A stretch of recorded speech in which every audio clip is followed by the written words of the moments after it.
Toshinakaze Nakata, Tokyo, 2018.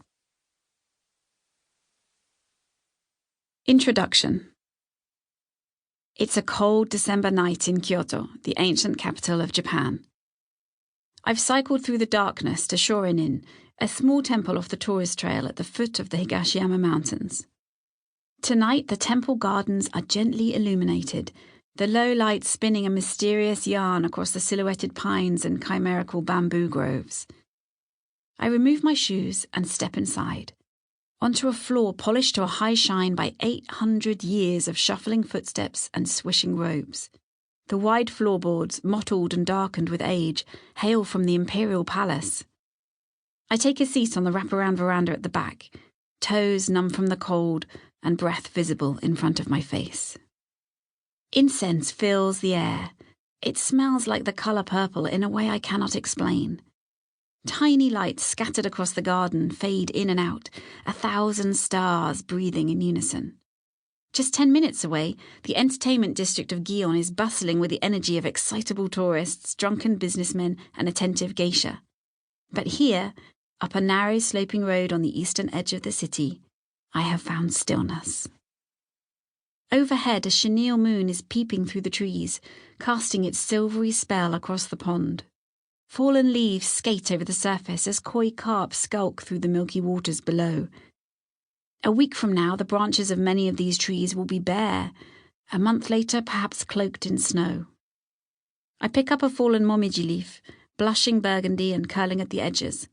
It's a treasure, crinkled and papery like the back of my grandmother's hand.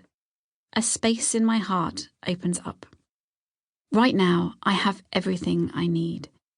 I feel quiet contentment tinged with melancholy in the knowledge that this fleeting moment will never return. This is the world of Wabi Sabi.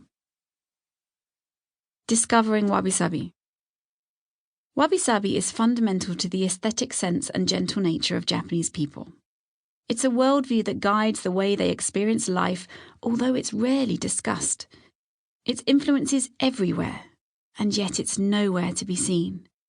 People instinctively know what the concept of Wabi Sabi represents, but few can articulate that. It's a fascinating enigma which promises to whisper potent wisdom to those who slow down enough to investigate and approach with an open heart. I've been visiting Japan for over 2 decades and lived here for almost a third of that time.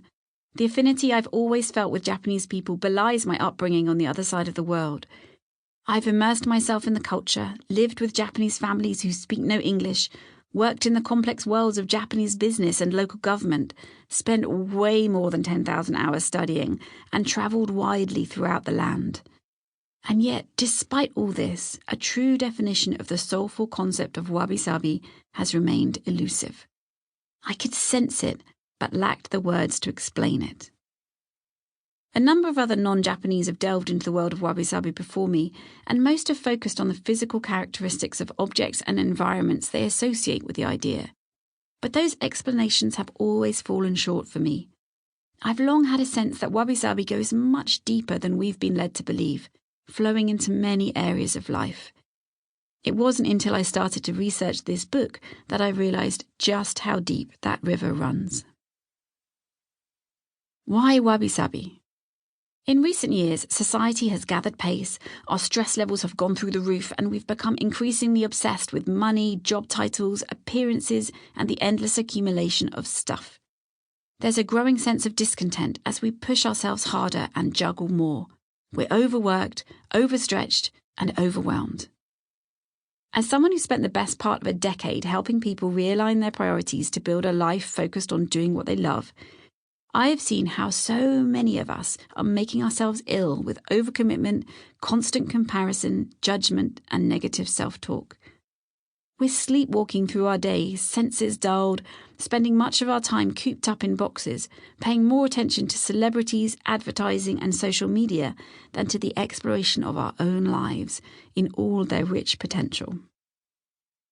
For some time now, I've been hearing the growing rumblings of a slow revolution, a yearning for a simpler, more meaningful life, a life infused with beauty, connected to nature, thrumming with the energy of everyday well-being and built around what really matters to us.